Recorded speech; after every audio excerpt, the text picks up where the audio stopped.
ini akan menerangkan bagaimana teknik Anda untuk menulis karangan. Oke, hal pertama yang Anda perlu tahu dalam penulisan karangan adalah Anda perlu ada pendahuluan, isi, dan kesimpulan. Oke, sebelum Anda memulakan penulisan karangan Anda perlu menganalisis soalan Anda. Itu pertama, Anda perlu mengenal pasti tema. Kedua, format. Ketiga, fokus soalan atau kehendak soalan. Dan yang keempat yaitu idea. Oke, seterusnya kita beralih kepada bahagian pendahuluan di mana kita menggunakan teknik Misokubi, yaitu M merupakan masa, I merupakan isu, S merupakan sebab, O oleh itu, P persoalan, B bawa pembaca, dan UBI yaitu ungkapan bahasa indah ataupun peribahasa. Oke, untuk penanda wacana bagi bahagian pendahuluan yaitu bahagian masa, Anda boleh memulakan karangan Anda dengan pada era globalisasi ini, dewasa ini, pada masa kini, dasawarsa ini, ataupun sejak akhir-akhir ini bagi memulakan ayat pendahuluan. Ayat pertama. Oke, seterusnya adalah isu di mana Anda menyatakan isu yang telah Anda kenal pasti melalui analisis soalan tadi. Seterusnya sebab, di mana Anda menyatakan sebab kenapa isu ini dibincangkan. Seterusnya oleh itu, Anda boleh menggunakan permulaan ayat dengan adanya. Oke, seterusnya bahagian persoalan di mana Anda boleh menulis ayat yang membawa kepada tanda tanya, yaitu contoh persoalannya, apakah punca-punca kes bullies semakin berlaku pada hari ini. Oke, daripada ayat persoalan yang Anda telah bina tadi, kamu dapat membawa pembaca untuk membaca karangan kamu dengan lebih lanjut. Oke, untuk UBI, ungkapan bahasa indah ataupun peribahasa, Anda boleh meletakkan peribahasa di mana-mana bahagian ayat. Contohnya ayat, kamu boleh letak dekat ayat masa, isu, sebab, oleh itu, ataupun dalam bahagian persoalan. Oke, seterusnya kita beralih kepada bahagian isi di mana kita menggunakan teknik 4E 1 UBI, di mana 4E tersebut adalah ayat topik, ayat huraian, ayat contoh, ayat impak atau penegas, dan UBI yaitu ungkapan bahasa indah ataupun peribahasa. Oke, untuk ayat topik, cara menulisnya adalah kamu perlu ada penanda wacana, ayat subjek ialah dengan kamu nyatakan isi. Oke, contohnya, marilah kita capahkan lensa perbincangan dengan, tambah dengan ayat subjek, itu di mana Anda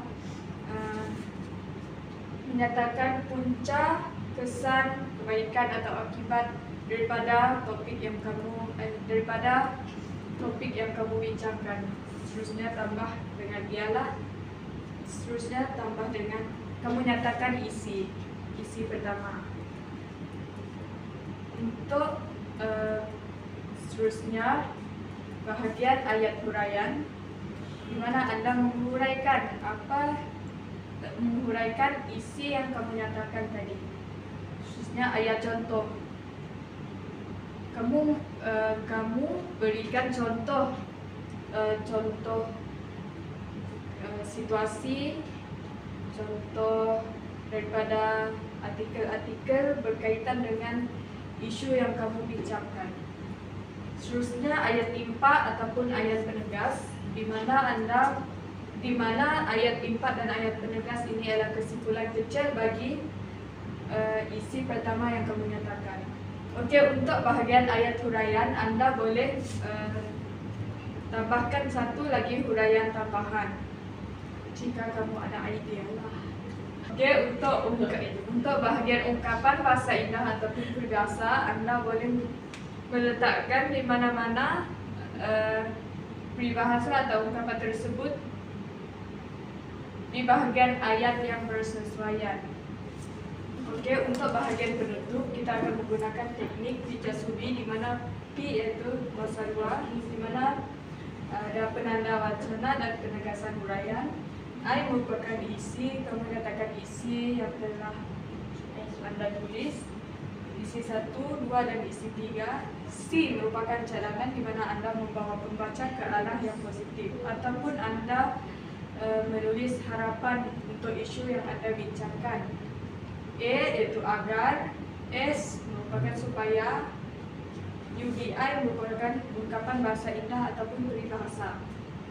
Oke, untuk penanda wacana bahagian penutup kamu boleh memulakan ayat dengan akhir sekali sebagai kesimpulannya. Untuk penulisan yang lebih baik kamu boleh menggunakan ayat seperti sebelum pena diskusi melaporkan noktanya. Untuk penegasan huraian, kamu menegaskan kamu ulang apa isu yang kamu bincangkan tadi. Untuk isi, nyatakan isi yang telah kamu tulis di bahagian perenggan isi.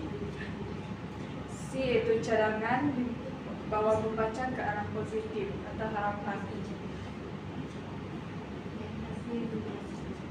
Oke, untuk bahagian UBI kamu boleh meletakkan di mana-mana bahagian ayat. Sama ada kamu ingin meletakkan di bahagian penanda wacana dan penegasan huraian, ataupun kamu letakkan di bahagian isi di mana kamu menyatakan isi tadi, ataupun bahagian cadangan. Itu sahaja daripada saya. Sekian, terima kasih.